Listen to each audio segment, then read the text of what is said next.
मोहन यादव ने कांग्रेस पर कसा तंज, गांधी परिवार पर भी जमकर बरसे सीएम। मुख्यमंत्री ने दी पुलिस को बधाई, लोकसभा चुनाव के सफल संचालन को लेकर दी बधाई। आज भोपाल में मध्य प्रदेश के मुख्यमंत्री डॉक्टर मोहन यादव ने प्रेस कॉन्फ्रेंस कर संबोधित किया। उन्होंने कहा कि इस लोकसभा चुनाव में कांग्रेस का मनोबल पूरी तरह से गिर चुका है। गांधी परिवार के सदस्य अपनी पैतृक सीट छोड़कर दूसरी जगह भाग रहे हैं।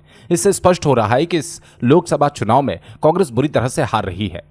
वहीं आज मुख्यमंत्री ने मध्य प्रदेश के पुलिस विभाग को बधाई दी। उन्होंने कहा, जिन्होंने मध्य प्रदेश में लोकसभा चुनाव के 4 चरणों को सफलतापूर्वक संपन्न कराने में अपनी भूमिका निभाई है। अगले महीने बारिश के बाद त्योहारों का सिलसिला शुरू होगा और शैक्षणिक संस्थाओं में भी नए सत्र की शुरुआत होगी। इस लिहाज से प्रदेश में पुलिस विभाग को तैयारियों के निर्देश दिए गए। राजधानी संवाददाता। कांग्रेस का मनोबल कितना गिरा हुआ है, आप इसका अंदाज लगा लो कि 3 बार के सांसद थे, उनके पैतृक सीट थी अमेठी, लेकिन एक बार पटकनी खई तो ऐसे भागे कि केरल के आगे समुद्र आ गया। लोग कहते नहीं तो अरब में जाके लड़ते चुनाव, जगह ही नहीं बच रही थी इनको, भारत खत्म हो जाता वहां था। और उस चुनाव की धमक ऐसी हुई कि दोबारा जब वापस चुनाव का मौका आया तो आप अपने कांग्रेस के लोगों का मनोबल कैसे बनाए रख सकते हो जब चुनाव में हार जीत होती है? कोई बड़ी बात नहीं, इंदिरा गांधी भी हारी थी, लेकिन अपनी सीट पे भी लड़ने की हिम्मत नहीं। और उससे बढ़कर के और एक तमाशा देखो आप कि जो जीत रहे हैं वो सीट छोड़ के भाग रहे हैं। अब सोनिया गांधी जी को क्या कष्ट है? इस उम्र में कोई बहुत अंतर नहीं था, लेकिन सोनिया गांधी जी जीती हुई सीट छोड़ रही और एक हार के भाग गए।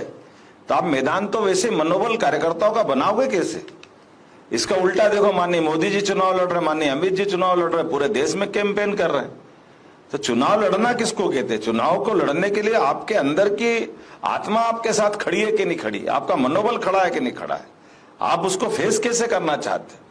और जैसे हमने सबने देखा, अब ये कोई कारण नहीं बनता कि मध्य प्रदेश के अंदर समाजवादी पार्टी से कांग्रेस के गठबंधन करे, लेकिन ये कांग्रेस का डरा हुआ अंदर का जो चोर है, जिसने पिछली बार की पटकनी, उसके पहले की पटकनी लगातार खाते हुए ये मजबूरी के चक्कर में, और हमने देखा कि मां तो गठबंधन में दे दी और बाकी जगह 29 में से पहली बार 27।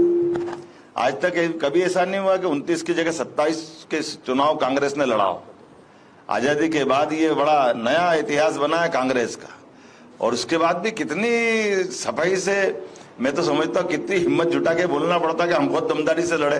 कभी इतना ही बोल दो कि लड़े कितनी सीट पे, तो दम तो वैसे ही निकल गया। जिनका बराबर की सीटों पे लड़ने का दम नहीं है, वो दमदारी किसको कहते हैं? ये सब तो बदलना पड़ेगा आजकल। दमदारी का, दमदारी दारी मतलब दम तो होना चाहिए आप में।